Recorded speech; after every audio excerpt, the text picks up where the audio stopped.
यहाँ पर जब तक सरकार मांगे नहीं मानेगी तब तक संघर्ष चलता रहेगा। और आपने पहले भी देखा है कि संघर्ष 1 साल 1 महीना चला है। तो आप मीटिंग चल रही है लगातार, तो क्यों नहीं इसका हल निकल रहा है मीटिंग में? हाल तो ऐसे नहीं निकल रहा है जैसे मोदी सरकार ने 15 लाख का वादा किया था। 15 लाख किसी के खाते में नहीं आया। काला धन स्विट्जरलैंड से लाने का वादा किया था, वो नहीं है। ऐसे ही किसानों के साथ एक लॉलीपॉप दिया जा रहा है कि आपको एमएसपी देंगे, जो कि पिछले काले कानून वापस लेते वक्त वादा किया था, वो अभी तक पूरा नहीं हुआ। इतना बजट नहीं है सरकार के पास जितनी आपकी मांगे हो गई है। देखिए, बजट की बातें जो सरकार करती है, बजट की बातें तो सिर्फ एक जनता को गुमराह करने का तरीका है। जब आप कॉर्पोरेट का 25 लाख करोड़ माफ कर सकते हो तो आपको किसानों को एमएसपी देने में क्या दिक्कत है? क्या ये सरकार कॉर्पोरेटों के लिए बनी है? क्या ये कॉर्पोरेटों के दम पर बनी है या ये जनता ने चुनी है? हम मोदी सरकार से पूछना चाहते हैं। वे कह रहे हैं कि आप लोग किसान नहीं हो, किसान तो खेतों में काम कर रहे हैं। अब इसका तो देखो कोई सर्टिफिकेट तो नहीं होता किसान का। आप जो बोलते हैं, जो 2 रुपये पर डिबीट काम करते हैं, जो भाड़े के टट्टू हैं 2 रुपये डिबीट पर काम करते हैं और किसान को वो बोलते हैं कि किसान नहीं है। कोई सर्टिफिकेशन तो नहीं होती है किसान की, कोई मत्थे में तो नहीं लिखा होता। कोई यही कह रहे हैं कि राजनीति कर रहे हैं आप लोग यहाँ पर। वो भी बात है ना। अब ये एक बीजेपी का आईटी सेल है जो ऐसी एक फेक परसेप्शन बना रहा है किसानों के प्रति। वो बोलते हैं कि ये महंगी गाड़ी नहीं ले सकता, ये महंगे ट्रैक्टर नहीं ले सकते। वो किसान को एक ऐसा घसा पीटा देखना चाहते हैं कि गरीब, जबकि आप पंजाब में आप देखो, पंजाब में एक नॉर्मल बात है कि हर एक घर गाड़ी है, क्योंकि एक लड़का खेत में काम करता है, एक लड़का अब्रॉड है। तो अब्रॉड से इनकम आती है। कुछ भी करो, मेहनत है भाई, आप करो।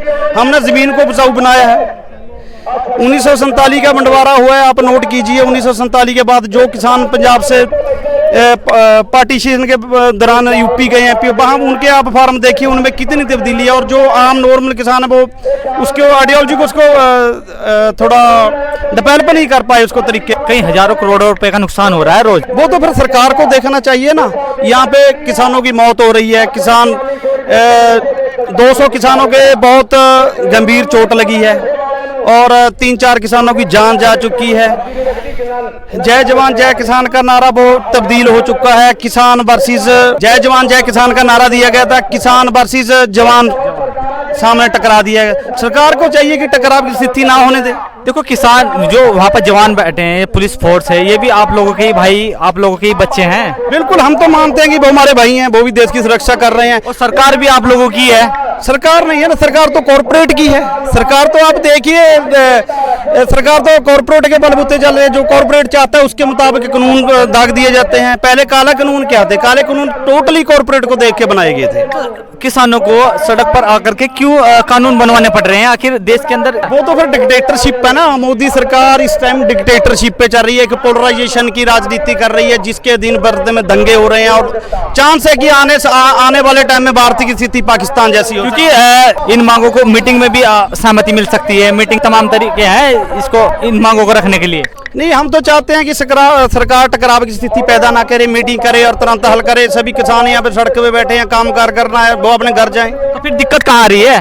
दिक्कत तो ये है ना, सरकार की नीयत नहीं है। सरकार एक मीटिंग का तो एक ऐसे है कि अपने आप को सही दिखाने के लिए मीटिंग कर रही है, पर वहाँ पे हल कोई। और बजट मैं आपको बताता हूँ कि बजट तो सिर्फ कॉर्पोरेट के लिए, किसानों के लिए नहीं है या भारतवासियों के नहीं है। तो कॉर्पोरेट की सरकार, मजदूर और किसान के लिए कोई बजट नहीं है सरकार के पास? नहीं, बिल्कुल नहीं। ये तो कॉर्पोरेट के अधीन ही सरकार बनती है। हम आम तस्वीरों में देखते हैं कि यहाँ पे गोली चल रही है और मोदी कॉर्पोरेट के आगे कैसे बैठा होता है, जैसे कि कोई बॉस हो। एक देश का प्रधानमंत्री एक कॉर्पोरेट के ऐसे गर्दन झुका के बैठता है क्या? तो अभी इलेक्शन, लोकसभा के इलेक्शन अभी नजदीक है, तो क्या लग रहा है कि मांगे पूरी हो सकती है या फिर? देखो, ये हमारा एक राजनीतिक एजेंडा नहीं है। हम किसी पार्टी से संबंधित नहीं है। हम किसान हैं, उसका हम सर्टिफिकेट नहीं है हमारे पास, हम दिखाएंगे ना। हमको दिखाने की जरूरत, हमको पता है हम क्या है। हमारा राजनीतिक एजेंडा नहीं है। जो भी सरकार चुनती है नहीं चुनती है, लोगों को हर एक की अपनी धारणा होती है, पर हम अपनी मांगों के लेकर संघर्ष कर रहे हैं और करते रहेंगे। ये तो मनुष्यता के लिए, ये किसान की है। अब आप देखिए, यहाँ पर एमएसपी है, जिस चीज़ की एमएसपी तय है उसको आप अब बाजार में देखोगे 2-4 रुपए के फर्क में मिल जाती है। अब किसान का संतरे का रेट है, आप पंजाब में देखोगे या कहीं भी देखो 2 रुपए किलो है, जबकि आप बाजार में देखोगे आपको 25 रुपए किलो मिल रहा है। उसमें आम आदमी की एक लूट हो रही है, आम आदमी की लूटा जा रहा है। तो उसको फायदा किसको मिल रहा है ये? फायदा तो बीच में है ना सरकार को इसी चीज के लिए, तो हम कह रहे हैं भी इस चीज को सिस्टम को सुधारो, आप एमएसपी तय करो ताकि आम इंसान को भी फायदा हो, उगाने वाले को भी फायदा हो और खाने वाले को भी फायदा हो। मतलब मेहनत कोई कर रहा है, ले जा रहा है क्रेडिट कोई और। बिल्कुल, आप ही देखिए अब हम प्याज उगाते हैं, प्याज हमारा 20 रुपए किलो से कभी ऊपर नहीं गया, प्याज आप देखो 100 रुपए किलो आम जनता लेती है। हम उसी के लिए तो लड़ाई लड़ रहे हैं।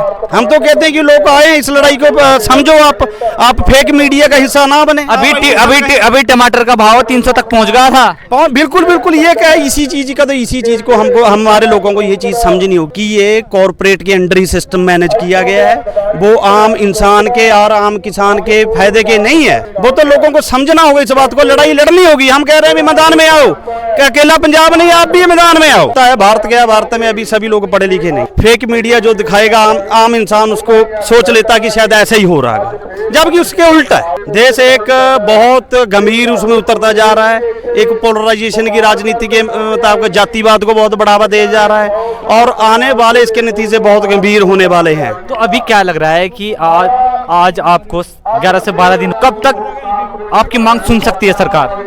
देखिए, हम तो कहते हैं कि सरकार टकराव की स्थिति ना होने दे, सरकार नुकसान होने से बचाए, सरकार मीटिंग करे और तुरंत हल करे, निपटारा कर दे बात का। कोई भी ऐसा इंसान है कि कोई घर से आके सड़कों में बैठेगा, परेशानी में बैठेगा, बारिश में बैठेगा, धूप में बैठेगा, कोई भी नहीं चाहता भाई। ये तो सरकार के हाथ में, सरकार जिद पे अड़ जाती है, किसान को संघर्ष करना पड़ता है। क्या नाम है आपका? रकविंदर सिंह। तो ये रकविंदर सिंह थे जो कि अभी शंभू बॉर्डर पर लगातार किसानों के साथ में धरना दे रहे हैं और अपनी मांग को मजबूती के साथ में यहाँ पर डटकर खड़े हैं। और देखते हैं अभी कब तक ये लोग यहाँ पर अपनी मांगों को लेकर डटे रहेंगे और कब तक सरकार इन लोगों की बात सुनती है। इसी तरह की वीडियो देखने के लिए हमारे चैनल को लाइक, सब्सक्राइब व शेयर करें।